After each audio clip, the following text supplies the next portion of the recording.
You're about to discover how to reverse type 2 diabetes and prevent type 2 diabetes from somebody who was a type 2 diabetic.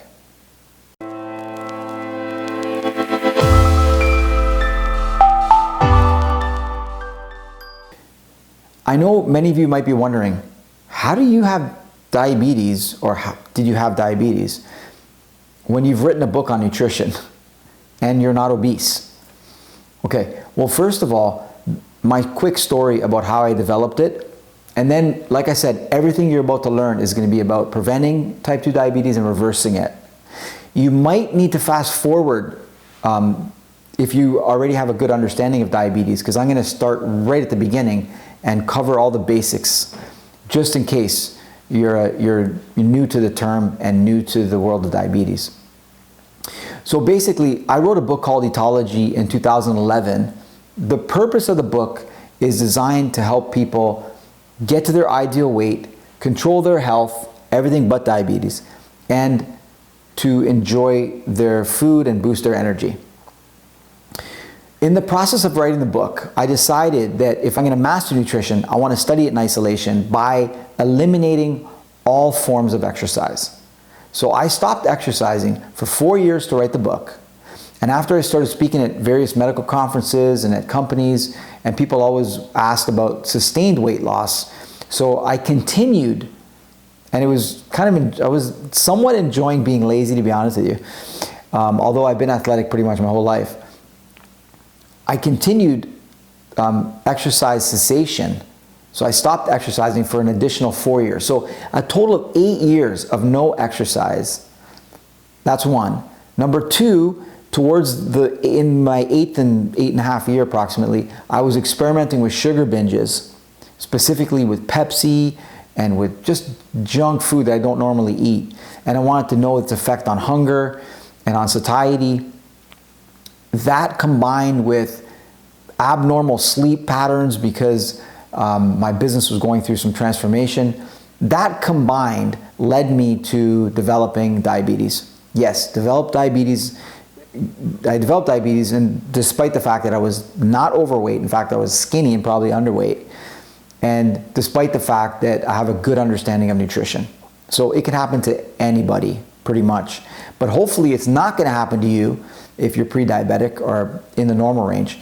And hopefully we're going to reverse this together if you are diabetic. So when I say reversing diabetes, what I'm really talking about is being able to control your sugar level without insulin and without the common medications for helping your body become more insulin sensitive, such as metformin and glucophage. So reversing diabetes is about getting off meds, number one, especially insulin, getting off anything orally that you're taking, but also when you do all the tests to be within the normal range. And there's a level even deeper than that we'll discuss. But let me just say right now that there's actually 2 for sure types of diabetes and 1 proposed type. So there's type 1 diabetes, and I'm not claiming to be able to reverse this at all. But type 1 diabetes is when your pancreas cannot produce insulin. And if you can't produce insulin, then obviously you can't get the blood, your blood sugar right, because you can't get the sugar out of the blood and into the cells. Type 2 diabetes is acquired, and the way it works is your body can produce insulin, but the body is insulin resistant, which means it doesn't respond to your pancreas's release of insulin, and therefore you get accumulation of blood sugar, of glucose in your blood. Now type 3 diabetes, again, I'm not proposing to be able to help people with, but because it has more to do with the connection between type 1 and type 2 diabetes and Alzheimer's disease or dementia, which is a proposed definition. Again, it's not an agreed upon term. So this is all about type 2 diabetes, insulin resistance. So let's go next to how it's commonly tested. So you can do a fasting blood sugar and they'll tell you if your blood sugar is above the normal range. You can do a random blood sugar where you're not actually fasted. You can do what's called an HbA1c, or many people just call it an A1C, which measures your average blood sugar level in the last 3 months, approximately 90 days. Okay, and there's also another level of testing where you can actually look at if you want to see if you're insulin resistant, where you can do a C-peptide, or you're looking at your fasting insulin levels. And then you can use that combined with your fasting glucose and get a score as to where you fall in your HOMO-IR score, which will tell you if you're insulin resistant or not. Now, why is blood sugar so bloody important? Well, because blood sugar can negatively affect your vascular system, your blood system. It can negatively affect your nervous system, and it can also affect your eyes. Many people have blurred vision or problems with their vision, and it can also lead to, and that's why many doctors will put you on medication right away, it can lead to eventual amputation. Just think about it. Your body actually works really, really hard to keep your sugar level in a very tight range, around 100 milligrams per deciliter. There's other units of measure, but let's just think of it as 100. The body wants to try to keep your sugar at about 100, almost at all times. It goes up a little bit, comes down a little bit below that, but the body is shooting for that target. So just think of it like a teaspoon, approximately, of sugar that's floating through your bloodstream at all times. And the body works really hard at removing that sugar relatively quickly, 1 to 2 hours after you eat, because when sugar accumulates in your blood, it can cause a bunch of terrible things, such as the ones I just mentioned. But let me just tell you this. You also, if you understand how to reverse your type 2 diabetes, you can not only prevent developing diabetes, but also 2 other major causes of death and causes of illness and disability, which are part of what's called metabolic syndrome. So metabolic syndrome is a cluster of conditions that lead to these 3 things: type 2 diabetes, heart attacks and heart complications, as well as stroke. So what are these markers, or what are the conditions, the cluster of conditions that lead to the label of metabolic syndrome? They are increased blood sugar, no surprise, increased weight, so obesity, increased blood pressure, increased triglycerides, and abnormal HDL levels. Not necessarily all these things, but 3 to 5 of these things would lead to the diagnosis of metabolic syndrome. Although it's not a diagnosis, but it would lead to the, you'd fall into that category, okay? So let's dive deep into what type 2 diabetes is.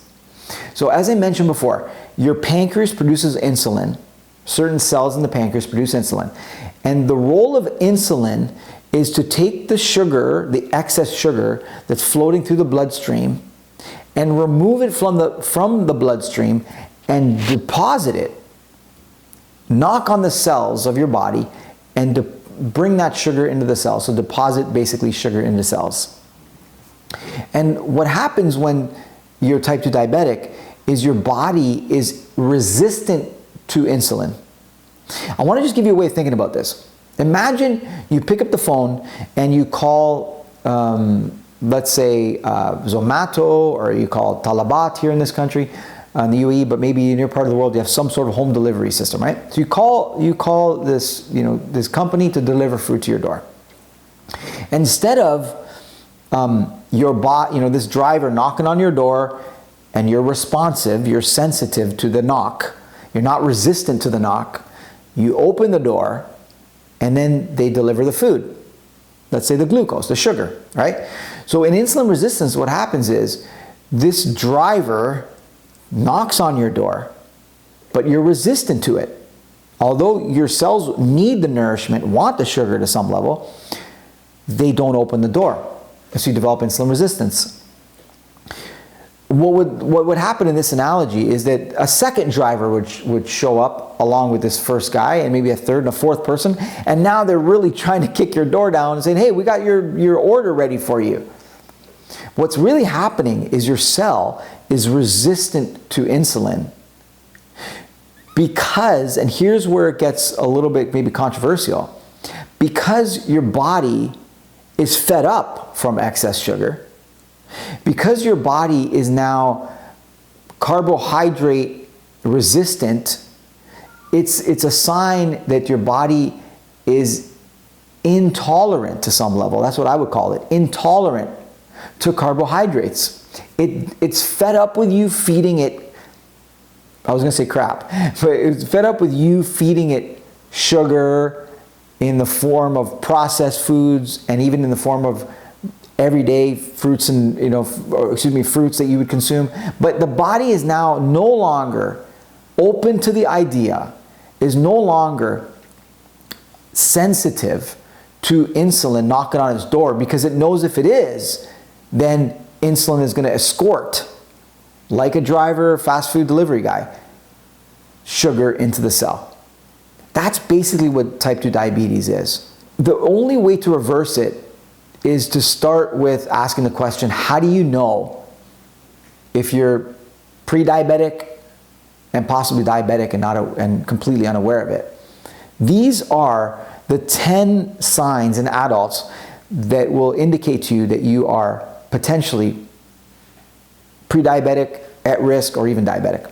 Number 1 is unexplained weight loss. Number 2 is hunger. 3 is excess thirst. 4 is frequent urination or excess urination.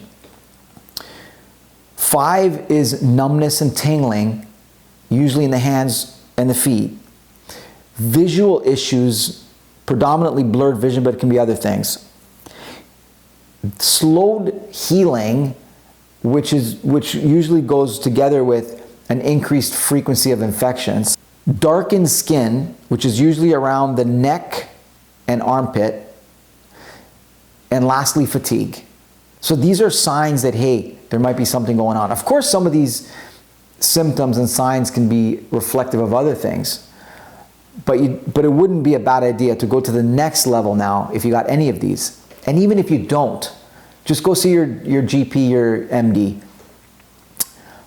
or whoever can administer these tests, and get some of these tests done. Let me tell you what these tests are. So they usually go in this order, but they don't have to. One is a random glucose test. So this is when they would just randomly test your blood sugar. Like somebody's going in for an operation, they want to make sure they're not diabetic, so they do a blood sugar, and they find this person has a high level of sugar in their blood, but maybe they just ate, right? So we don't know if it's normal or not. So then they do a fasting blood sugar, fasting glucose, and this is when you'd fast about 10 hours, and then you'd go in for your blood sugar, and if it's over a certain number, we know that there's a sign that you could be diabetic. But again, maybe the fast was longer than normal, maybe the fast was shorter than normal, so we don't know if that's necessarily accurate, and that is not enough to diagnose you. So what they would do next is an HbA1c, which explains the percentage of sugar that's attached to your red blood cells in a period of 9 months. It's called an HbA1c. Okay? What you can also do, if you're normal in all these, what you could also do, just to make sure you're not insulin resistant, is you can do a C-peptide or fasting insulin test, blood test again.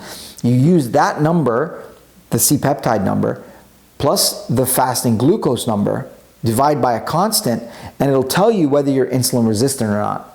It'll tell you how sensitive your body is to insulin. In other words, you might have a normal A1C, which means your blood sugar has been normal in the last 90 days. But the question is, how hard is your pancreas working to keep your blood sugar in that tight normal range? In other words, is it taking 4 drivers to knock on your door before your cell opens and accepts the glucose? Or is it only taking 1 driver, which is what it should be? Okay, so this is how you know where you fall here. I would recommend doing this whether you're diabetic or not, because it's really important. If you can pick it up early, it makes a world of difference. Let me just tell you this. You can reverse your diabetes even if you're on insulin, and even if you've been on insulin a long time, and even if you're, quote, elderly or old. But it's more difficult when you're older, when you're on insulin for a long time.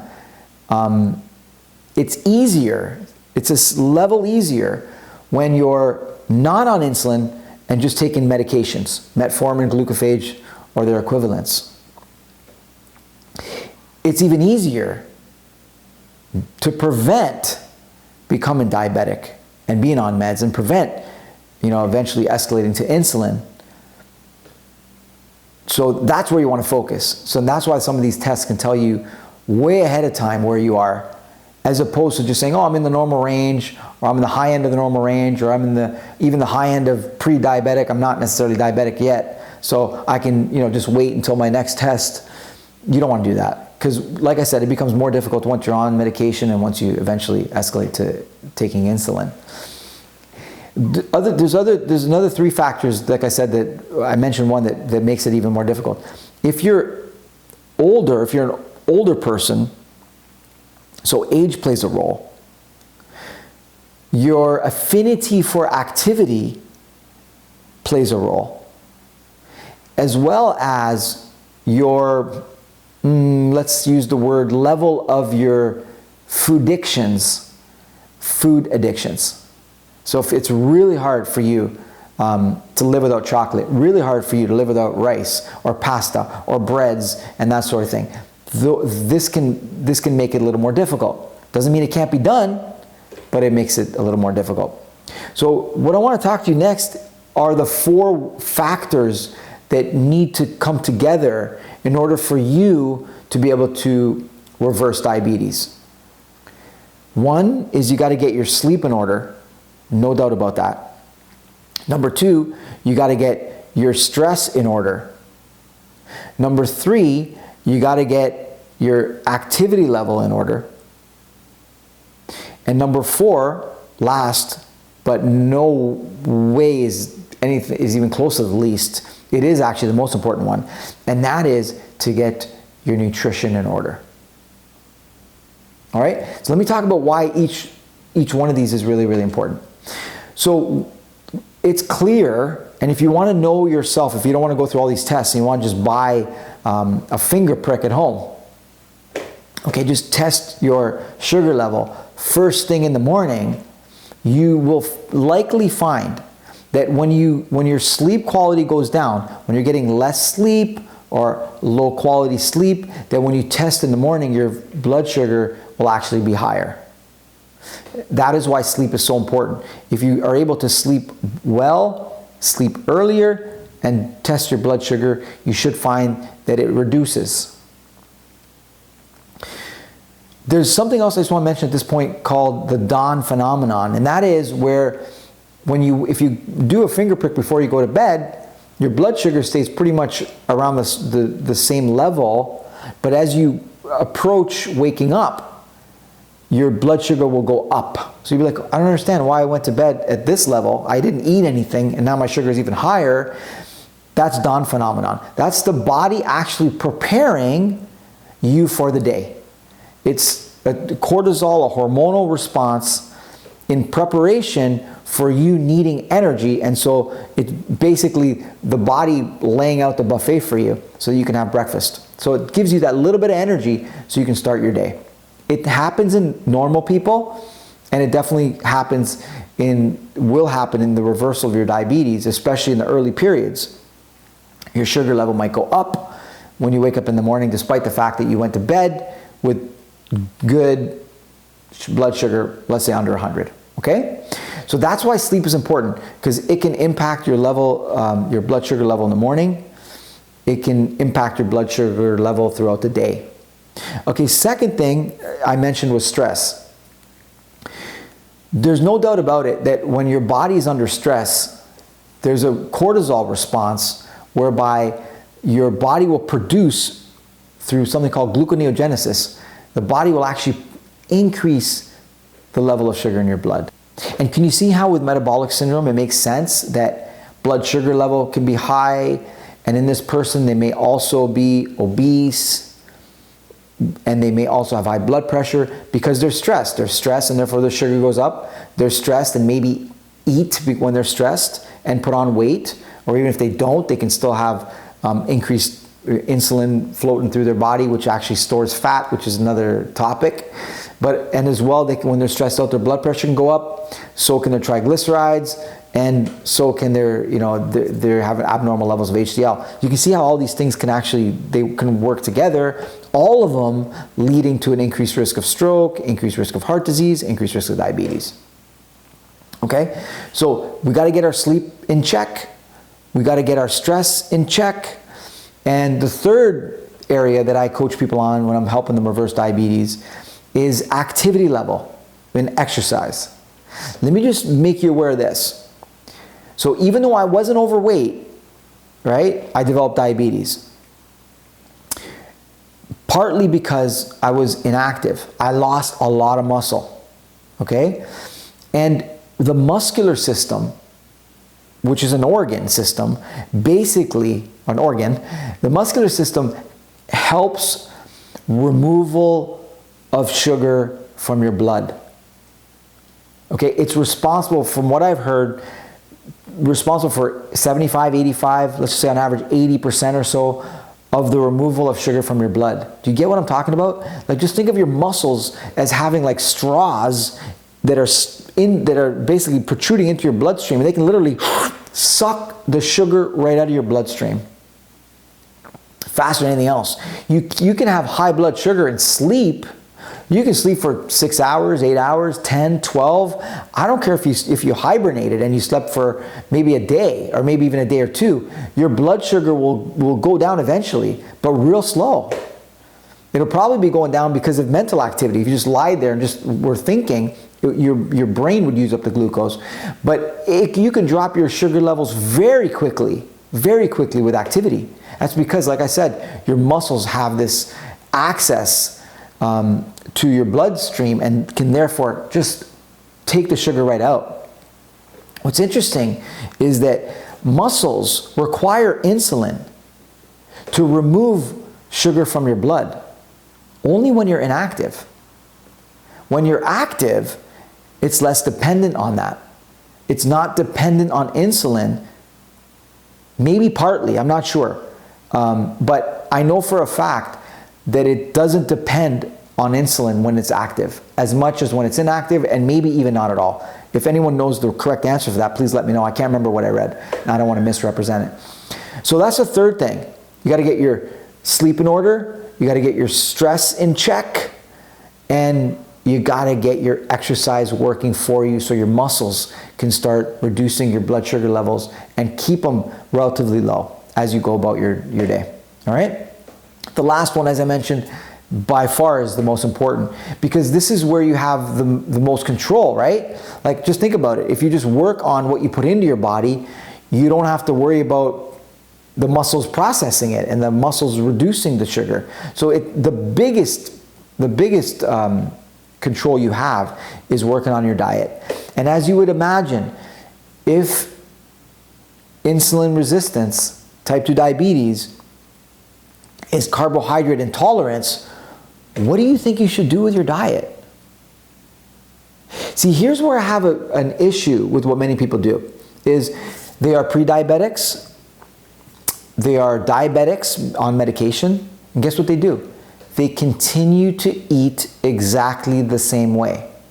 If you've been diagnosed with pre-diabetes, if you're a type 2 diabetic on medication, if you're a type 2 diabetic on insulin, and you're eating the same way you used to eat, in other words, pre-diagnosis, then you're kidding yourself and you're not taking this seriously. And I don't think you understand the possible implications of continuing to have elevated levels of sugar in your blood. I mean, there's diabetics that I work with that will say to me, and make sure you're not saying this, that yes, I'm diabetic, but it's under control. What you're basically saying now, and when you say under control, what does that mean? Does that mean it's under control and I'm lower on my A1C than I was before? Does that mean that it's under control and I'm when I do my blood tests, I'm pre-diabetic when before I was diabetic? Are you saying your blood sugar is controlled and yet you still have insulin resistance? You might be accurate in using that term, but I strongly disagree, because it's only controlled artificially, or it's only controlled outside in. It's only controlled through medication. If you want to be dependent on medication, then that's absolutely fine. But I think it's a less superior approach. I think the superior approach would be to control your sugar levels independent of medication, to control your sugar levels on your own, to be self-sufficient and not require, outside in interference and manipulation. Because there's always side effects whenever you're trying to take the easy road. And this might be the difficult road. It took me 2 years to really understand this and study this. And I could have reversed it a long time ago. But the reason I didn't is because I'd be experimenting with things. I'd be experimenting with people saying, oh, you should try, for example, licorice tea, because that is supposedly will reduce your blood sugar level. So I drink that, test every 20, 30 minutes, and find that it spiked my sugar through the roof. People saying that you should do this kind of exercise or that kind of exercise.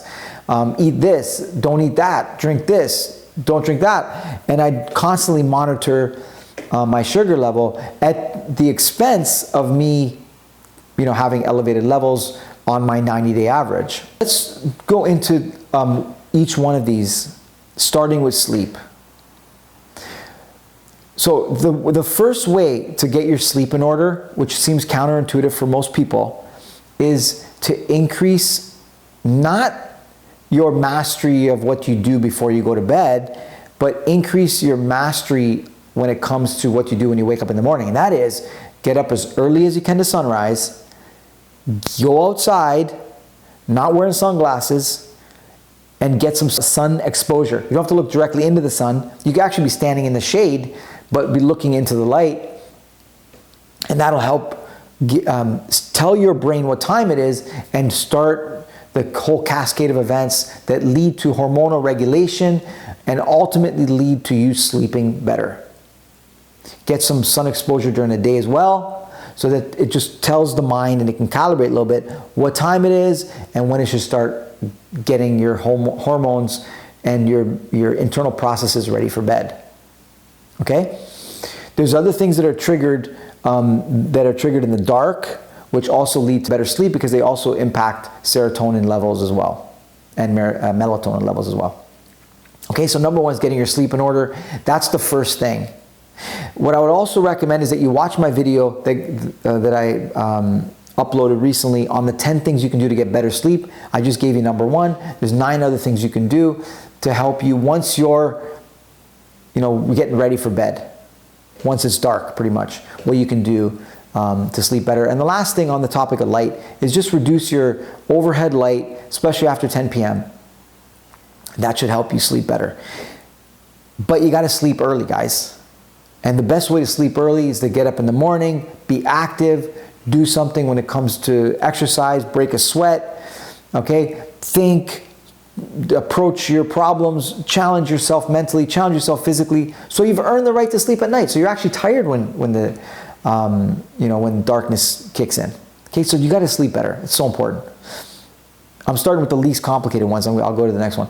If you're the kind of person who has interrupted sleep, and you may need to get specific sleep advice from your doctors or from some coaches that help you sleep better. Okay, number 2 is stress.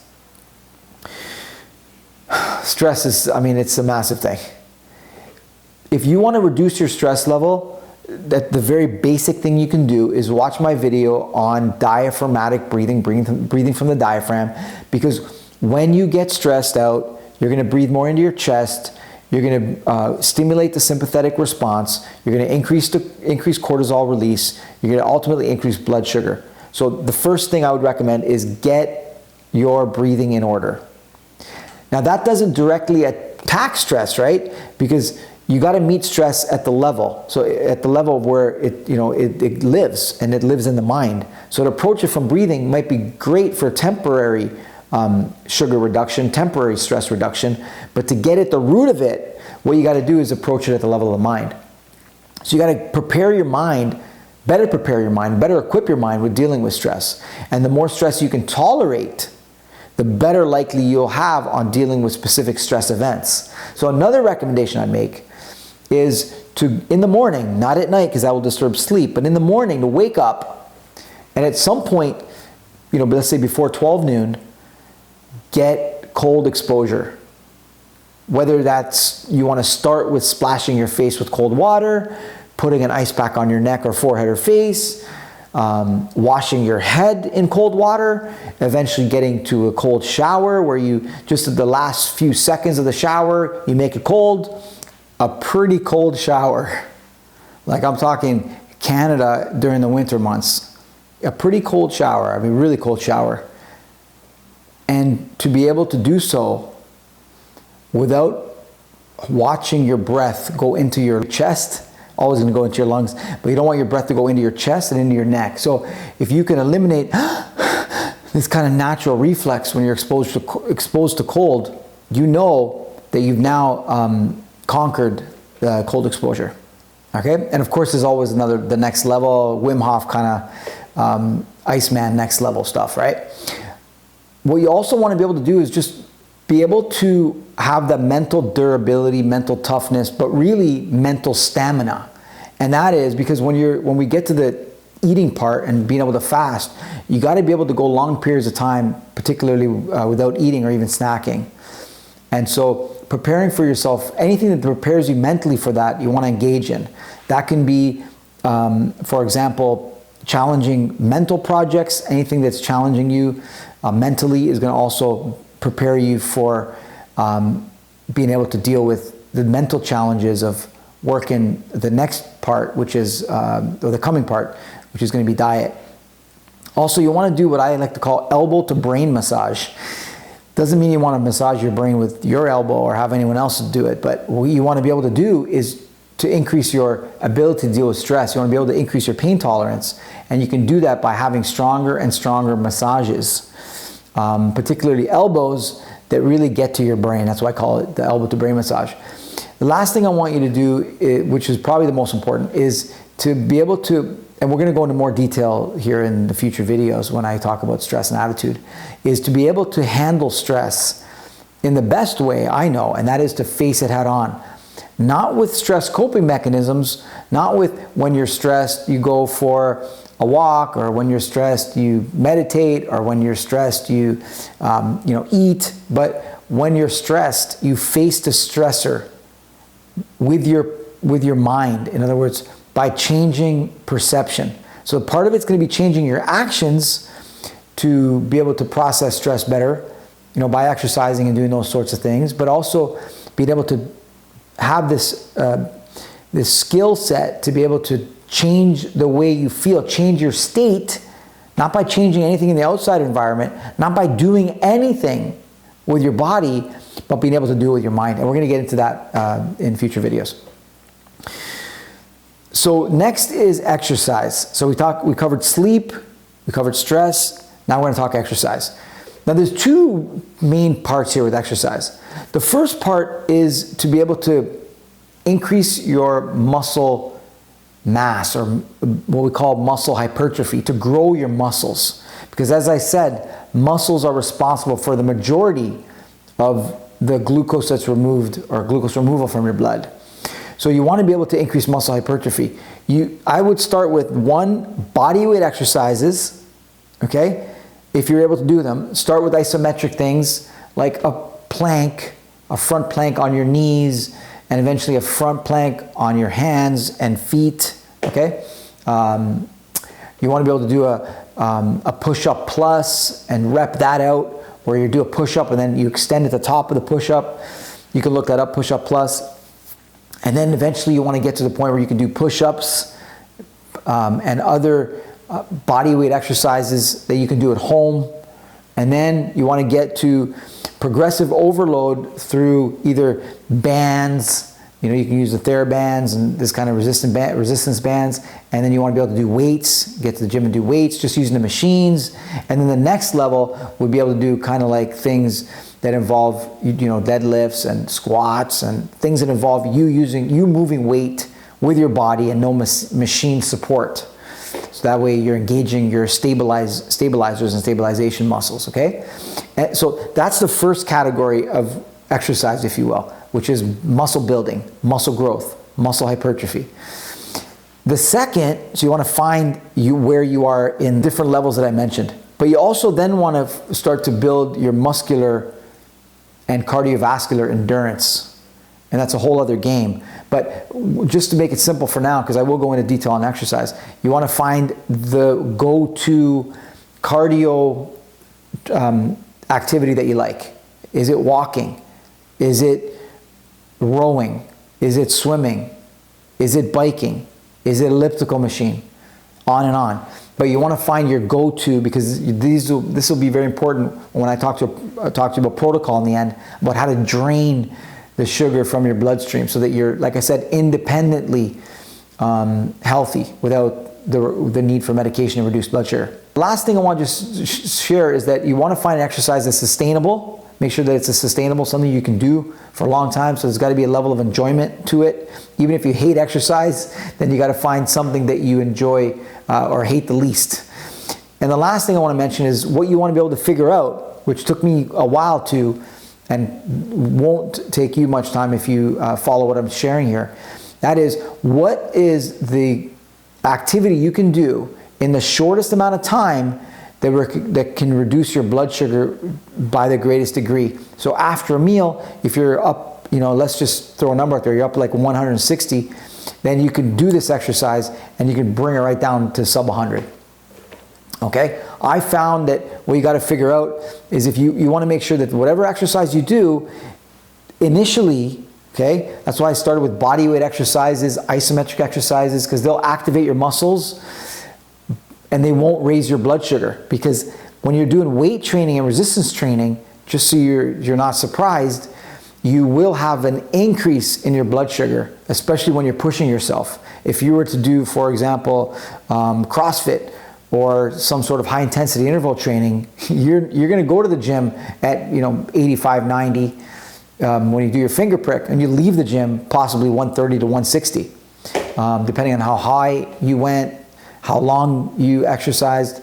So don't be surprised if they raise it. Cardio, however, low, slow cardio, well, actually every minute that or maybe every 10 minutes, you'll be able to notice a reduction of your blood sugar. So you got to be able to build your muscle and not be surprised with little elevation of blood sugar that will come down in a couple hours.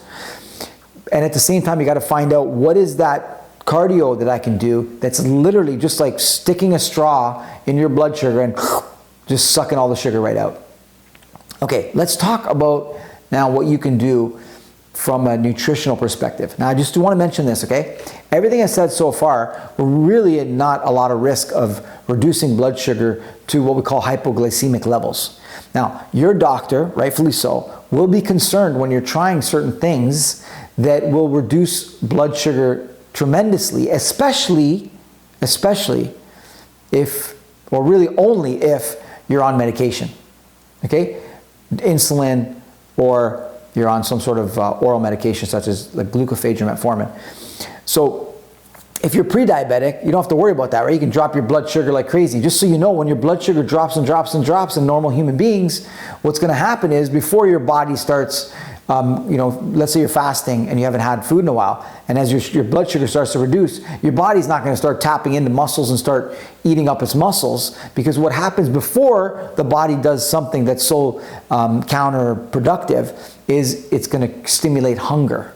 And so you're going to eat, and therefore you're going to find external sources of energy instead of using your own body, especially specifically muscle breakdown, to stimulate energy and sugar production, right? Okay, so if you're on medication, you got to be very careful with what I'm recommending, and you do need doctor supervision, because if you're taking insulin or you're taking medication, other medications, and you do what I'm about to tell you next with diet, your blood sugar can drop tremendously, and we don't want to have a hypoglycemic event. Hypoglycemia being, which I'm sure you know if you're diabetic, low blood sugar to the point where it can cause you problems. You can even faint, and you can even go into extreme conditions such as going into a hypoglycemic coma. So we want to avoid that, right? So please, guys, if you're not sure about this step, talk to your doctor first and let them know that, look, I'm thinking of doing some changes to my diet where I'm reducing my sugar intake and I'm reducing the amount of time between meals. And so I'm concerned that I might have a hypoglycemic event. If you're on really low levels of medication, then you can potentially, your doctor can stop your medication for a week. Tell them you're going to experiment. You're not going to, nothing tragic's going to happen if you stop your medication and your blood sugars, you start to reduce them normally. Okay, but what we don't want to do is have a combined effect of medication reducing your blood sugar, which is really the only way you're going to go into hypoglycemia, because the medication is going to be, acting in a way to reduce your sugar. You don't want to do that plus reduce your sugar in the natural ways I'm about to recommend that are really non-threatening, because when sugar reduces, you're going to naturally get hungry. Okay? So let's start with everything related to nutrition. The first thing I want to talk about is when to eat. Okay? Now, it's really, I'm sure you've heard of intermittent fasting and, going periods of time without food, right? And shortening your eating window. But here's what I want you to be careful with, is that intermittent fasting is a in the traditional meaning of the words, intermittent fasting, it's a psychological based fast. It's your mind deciding that I'm not going to eat from this time to this time. I'm not going to eat for 16 hours, 18 hours, 23 hours, whatever it is. And so it's really mental or psychologically driven, right? What we recommend in my book, Etology, is what's called a physiological or a biological based intermittent fasting plan, right? So what you're actually doing here is you would fast, let's say you want to try this tomorrow. You wake up tomorrow, assuming you're not on medication, guys, remember. You wake up tomorrow and you don't eat, and you're not having any food, and you're going to wait until you get a biological call for food, until you physically feel a need to feed. And if you do it right, you're going to find that this occurs in a particular place in your body, at the top of the stomach, right about here. Okay, not about here. You're going to feel it right here. Unless you feel dizzy and lightheaded first or faint, you want to go ahead and eat. But if you can push it, in fact, if you don't feel lightheaded and faint, dizzy, then you can afford to wait until you feel it here. If you do get lightheaded, dizzy, and faint, then eat something first and try it again. And once you do feel this physical need for fuel, not just the reduction of energy, you can combine that with a finger prick, and if you're 60 to 90 in that range, it's true hunger. If it's higher than that, it's what we call munger, mental hunger. Now just keep in mind, especially when your blood sugar levels have been high, when you do go through that fast that I'm telling you about, and you go from, let's say, 180 to 120, or 220 to 140, you may actually feel hungry, which is false hunger. It's just that your body's been used to having sugar at a higher level, that you feel that change, okay, in sugar levels, that you get hungry. But what I would do there is I would just go ahead and drink. So drink water, drink coffee, a bulletproof coffee, with butter and cream in it. Just have something non-carbohydrate, and not too much, just a little bit, to just get you to the next point in this experiment where you're actually able to get your sugar down even further into sub-hundreds, where you typically feel hungry. So when I spoke at the International Society for Endocrinology and Diabetes, ESPED, I spoke to many diabetologists, endocrinologists, and what they're saying is women tend to get hungry 60 to 70, and men tend to get hungry 70 to 90. Okay? 60 to 70 or 80 to 90 for men, I think it was. But I find that for me, between 70 and 90, I've seen it hit the 60s a couple times. But that you want to be able to know, this is where I physically feel hungry, and this is where it correlates with my blood sugar level. So now you know when you're truly hungry and when you're having a true biological, physiological call for food, not a mental monger desire to feed. Okay? Okay, so that's that. So that's meal, in terms of when to eat, meal timings and meal frequencies. You want to be able to figure out, after you do this fast, felt hungry in my tummy talk spot here, had some food, waited again until you get hungry, felt it again, this is when I ate. You do that for a few days. It'll only take a couple days. It'll only take you 1 or 2 times to know when it's true physical hunger, if you're feeling it here in the tummy talk spot. And it only takes a day or 2 for you to figure out what is your meal frequency number. The amount of times your body is innately calling for fuel, food. That's what it sounds like when you mix those two. Okay, so now you know exactly how often you need to eat. So let's say you're an 1 MAD or a 2 MAD. 1 MAD being 1 meal a day, sometimes called, or most commonly called OMAD. I just call it 1 MAD. 2 MAD is you have 2 meals a day. 3 MAD, 3 meals a day. And I'm talking about no snacking in between. Just when do you, how many times a day do you need to eat and then have nothing in between until you get hungry again? There are some things you can do in between to carry you over if it's difficult in the initial stages, but eventually you'll be able to live without food. You'll become what we call fat adapted, and you'll be able to tap into your own stored fats and stored sugars and be able to go periods of time without food. But I know it might be difficult in the beginning.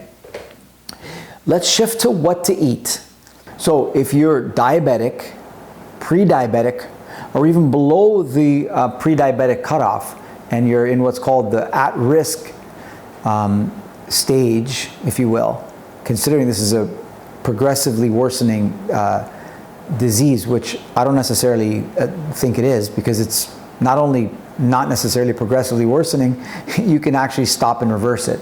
So, but no matter where you are, okay, as we understood, this is a carbohydrate intolerance issue. So what do you think we need to eliminate? Bingo, carbohydrates. But what carbohydrates do we need to eliminate first? My best recommendation would be to eliminate the highest, the foods that spike you the highest. So I would go with processed foods first. So pretty much anything you're gonna buy that's in a wrapper and has a barcode, I would remove those first. Okay? And when I say eliminate, I'm talking, eventually want to get to the stage where we can eliminate them completely. Okay? So keep that in mind. The second thing I would then eliminate would be fruits and cereals and breads and things you can buy at a bakery, not necessarily barcoded, right? So so things that you want to reduce first are processed foods, and then second you want to reduce pretty much any carbs. Okay, potatoes, fruits, breads, rice, pastas, this kind of stuff. Okay, that's the second thing. Then what I want you to do is I want you to identify what I like to call your filler foods, because you're going to need to create some structure where hey, I can eat this and it's not going to spike my sugar levels, right? So my recommendation would be you need to find your own. So look up low glycemic index foods or foods with low glycemic load, and be careful, because not everything that I'm going to suggest is even on these lists. Even the American Diabetes Association, for example, doesn't have, last I checked, avocados as a low glycemic index food, because it's like almost no glycemic index. So forget about high, medium, and low. Just go even lower than low. And those would be eggs, salmon, smoked salmon, avocados, butter, olive oil, these kinds of things. And of course, vegetables, there's some carbs there, but these are pretty much negligible things that will give you sufficient volume so that you can last longer without needing to eat more frequently, okay? And they're not going to spike your sugar like high glycemic index sugars and carbs and then cause you to get this, because when your sugar goes up really high and then drops, that transition, that change rather, and transformation in blood sugar will lead you to want to eat. Okay, whereas low glycemic index foods, low glycemic load foods that slowly rise your sugar and don't rise very high are not going to cause you to have this continuous cyclic hungry feeling. Okay, so that's the second thing. So first you want to identify the foods you're going to eliminate. Then you want to go to your low to no almost glycemic index, glycemic load foods. Glycemic index being how quickly they raise your blood sugar. Okay, and glycemic load, how much actual carbohydrates are in it. The third thing you want to do is then you want to go to the foods that have a hold on you, the foods that you have a hard time going periods of time without thinking about them. And when you do consume them, you consume them pretty quickly because you really like these foods. And especially when these foods are, high glycemic index foods, foods that will spike your blood sugar. You want to make a list of those foods. I just made a list here real quick. For example, sugar. So let's say chocolates. Okay, you have this chocolate, let's call it a food addiction. I know it's a strong word, but you have a strong affinity for chocolate, okay? So what you want to do is you list that, and then you list all the alternatives. So the alternatives to chocolate would be chocolates with erythritol, which is an alcohol sugar, or some other alcohol sugars that you can look up. Just Google alcohol sugars. You can also use stevia, for example, chocolates with stevia in them. If we go to bread, you can, instead of regular bread, whether it's French baguette or Arabic bread or tandoor bread or white bread or brown bread, sliced bread, go to protein breads. All right, so instead of reaching for this bread, you reach for that bread. All right, next is pastas and rice. You also want to, with the pasta, you want to go for example, protein-based pastas. You want to go for cauliflower rice instead of traditional rice. I know they're not exactly the same, but you will eventually be able to bridge the gap in terms of the palatability of them. Fries, instead of French fries, believe it or not, you can have something that tastes very similar, which is celery root. You can bake it with some olive oil, spice it up with some spices and stuff that you like, and it tastes pretty darn close. You can make your pizzas, instead of using dough, you can use protein bread. You can use cauliflower dough. Instead of, for example, having just any random fruit, you're going to eliminate the fruits that are over the top glycemic index, such as watermelon and mangoes, just to name a couple. And you're going to go with the lowest ones, like blueberries and raspberries and blackberries and strawberries. But quantity is going to be important too, which we'll cover later. But you can only have a little bit of this stuff. And you can spread it over your meal. So you have a little bit here, wait, and you have a little bit there instead of all at once. And even your milks, you can change the milk from traditional milk to macadamia milk or almond milk. Okay, you can even start changing your liquids. Like if you want to have a tea that you normally put milk and sugar in, you want to, instead of putting the sugar, you want to use stevia. You want to change the milk to macadamia milk, for example. Okay, these replacements are key. So you find your low carb, you eliminate your carbohydrates. You're going to then go to your filler foods, and then you're going to then go to your replacing the foods that have a hold on you with these foods that are just better choices or substitutes.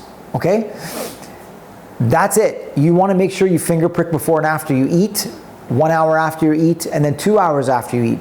If you peak at 1 hour after you eat, you know that you had something that had more carbs in it. And if you peak 2 hours after you eat, you probably had something that is not high glycemic index foods, and so you had a 2 hour peak. So you want to test it 1 to 2 hours and start understanding exactly the effect that foods are having on you. That's what you want to begin to master. So you look at a food item and you know, if I eat this, what's going to happen? If I eat a little bit of this, what's going to happen? Okay, this is how you're going to gain mastery over what to eat. Now we're going to go into speed feeding.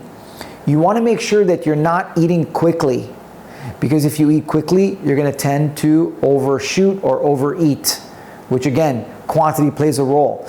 Almost anything that you eat, not everything, but most things that you eat that have just even a little bit of carbs, the numbers add up over time, and so it can cause your sugar levels to rise.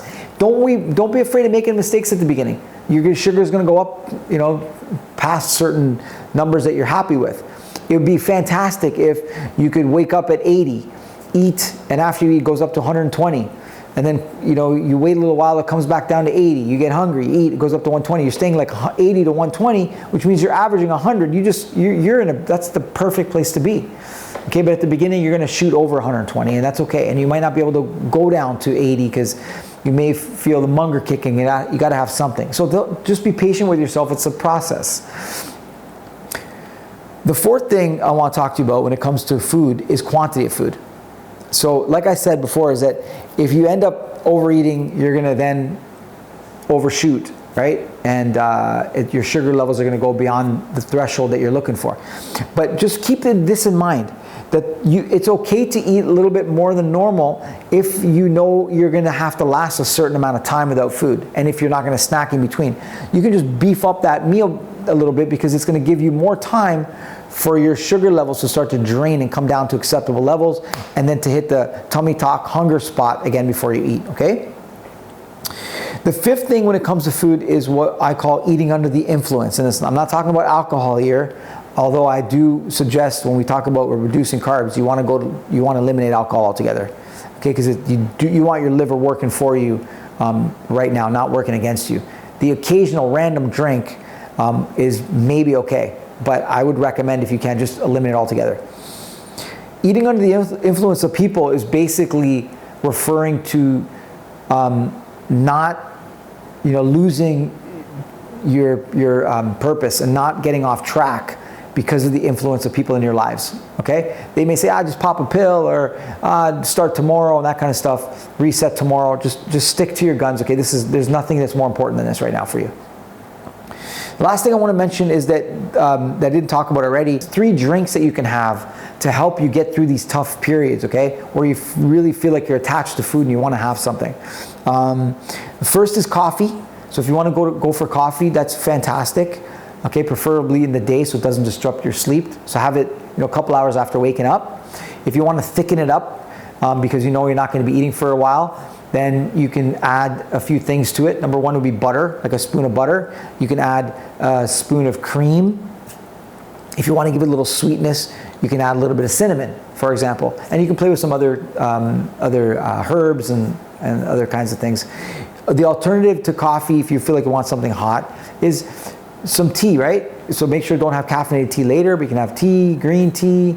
You can have cinnamon tea, which is a great choice. And if you feel like you want something sweet, then I highly recommend cinnamon tea, but don't have it when it's hot, have it when it's cold. Whether you want to just leave it out, room temperature, or in the fridge, the colder it gets, typically the sweeter it gets. Although I do want to say that if you freeze it, because I do have ice cubes that I like to have sometimes, and if there's cinnamon ice cubes, I just pour cinnamon tea into the ice tray, and then I just pop in a cube or 2. They're not as sweet as when it's in the liquid form. So when it goes solid, you lose it. So when it's in almost like the hot vapor and ice at the extremes, it's not sweet. And as it gets to room temperature, to the cold side but not frozen, it's sweetest. The other thing is, I know that you may tend to want to have a cold drink or something, and you obviously want to avoid the fizzy drinks and the sugary drinks. So what you could have is infused water, right? So you could slice oranges, you could slice lemons, with maybe even some ginger and some mint, and just kind of play with different combinations, concoctions, and you can enjoy, put in the fridge and have a nice cold drink when you feel like it, okay? The last thing is, if you want another filler and you know you don't want to have caffeine, even decaf can sometimes have a little bit of caffeine in it, right? And you don't want to have that late at night, and maybe you want to exercise and it's tough because you feel like you want to have something in your body, I highly recommend putting okra into a glass, filling it with water. So you cut the okra into pieces like this, throw it in the fridge, small pieces, for those of you that are listening to this audio, small slices, pinky finger size, into a jar, or a container rather, and pour water, put it in the fridge overnight, and what you'll find is it pours like a thick, jello-y liquid. And on its own, for me, it tastes absolutely horrible. Some can tolerate it, but I find that it goes from horrible to unbelievable and unbelievably tasty when you add lemon juice. Lemon, squeeze of lemon. I usually put a whole lemon in one big glass, or half a lemon, depending on the size. And it's just absolutely delicious. Really, really lovely. Now what I want to give you is a protocol, all right? What to do from the time you go to bed till the next day when you go to bed. So here's what I want you to do. Number one, you want to sleep around, I'm just going to give you some random times, okay, that have worked really lovely for me. Instead of staying up till 1, 2 in the morning, you stay up till more like 9, 10, 11 in that ballpark. And instead of waking up later, you wake up at 5, 6, 7, maybe 8, it's fine. But if you get a sufficient amount of sleep and you're going to bed early, fantastic. If you feel like you're hungry, but not overly hungry where it's going to interfere with your sleep, go to bed. Because, like if you have a choice between, I'm more sleepy than hungry, go with sleep and just do it. Go to bed. And your blood sugar, now you just won 8 hours of low blood sugar. If you feel like you're more hungry than sleepy, then you got to make a choice. Like if you can't go to bed because you're hungry, then you got to have something super low carb. So you might just have an egg. Like you just fry an egg with a little bit of butter and just eat it with a fork and maybe a little bit of protein bread. Just damage control. Don't let your sugar spike, because as you sleep and your muscles are inactive, you're not burning sugar. You probably go to bed at 100 and wake up a little bit higher, or at least at the same level. But it's not going to reduce. If you go to bed at the optimal number, like let's say 70, 80, 90, then you got 8 hours, depending on how long you sleep, but let's say 6 to 10 hours of low blood sugar, which if you sleep for 8 hours, you got the third of the day solved, right? In terms of your sugar levels are good for a third of the day. And that'll take some getting used to, okay? The next thing I want to tell you is, so once you go to bed, you get up in the morning, all right, and you want to get out, get the sunlight, preferably, and then you want to, in a fasted state, you want to exercise. So I don't know where you are right now in your journey, but it might be just the isometric stuff for, let's say, 20 minutes, and then a 20-minute walk. It might be 10 isometric, 10 walk, or you might just want to start with walking, okay? But you're getting active before you're putting food in your body, because now you're reducing your sugar level and reducing the dawn effect that may have brought your sugar level up a few points, back down, and now you've earned the right to eat. Do a finger prick, for example, and you'll know that you're at that hunger place, and then you can consume your food. And consume it slowly, don't overeat. Okay? And then remember, stick to whether you're 1 MAD or 2 MAD. And that's pretty much it. If you want to get a second round of exercise in before you eat next, or after you eat next, it's fantastic. So either exercise before and or after you eat in the early stages to go into the meal with a lower number, so the meal has less of an effect, or as your sugar is rising, you're exercising after the meal, and so it's not going to be able to get as high because you're negating the effect. Every time it goes up a bit, you're moving, it's going down a bit, so you're not going to peak as high. All right? And you do the same thing to the second meal. Now let me give you when to prick. So how many pricks should you do a day?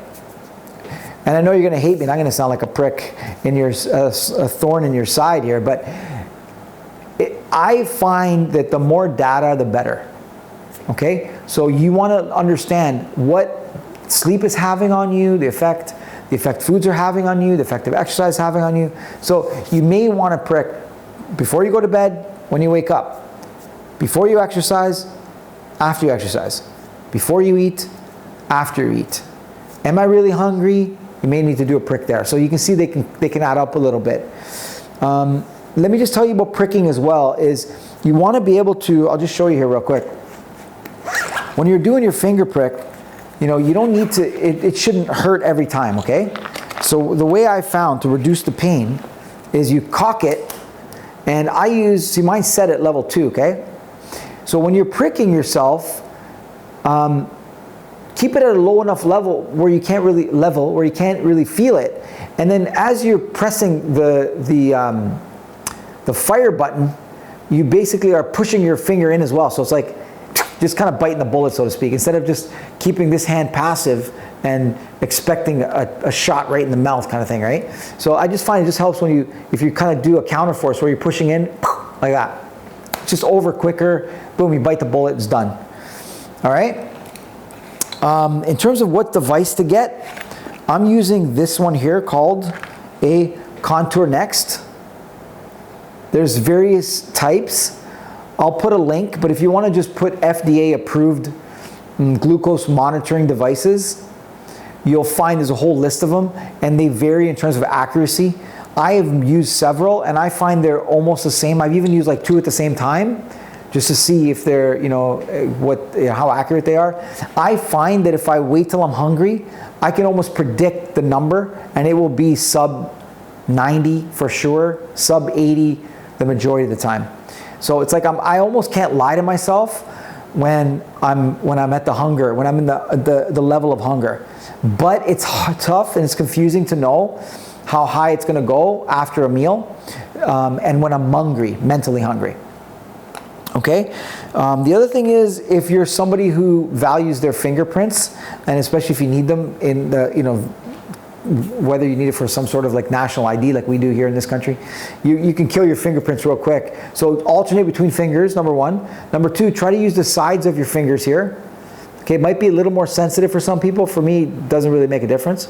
But just kind of alternate between fingers and use the sides. And like I said, use that counter force so it's over quicker and you get used to it in no time. Last but not least, I just want to mention that there's a lot more detail to be had here, okay guys? I just basically hit record. I've given you pretty much everything I got. I know there's a deeper level of understanding that I'm gonna come to in the future. And that you're probably going to notice that some things work for you differently, some things may have to be modified to fit you. The last thing I want to share is health is not everything. But remember, without it, everything is pretty much nothing. And blood sugar, when it comes to health, is not everything. But it affects so many things. So if you're not going to consider blood sugar when it comes to your health potential, you're really going to run into problems. So please take this seriously, and if you have any questions, don't hesitate, and looking forward to you completely reversing diabetes once and for all. Wishing you the best.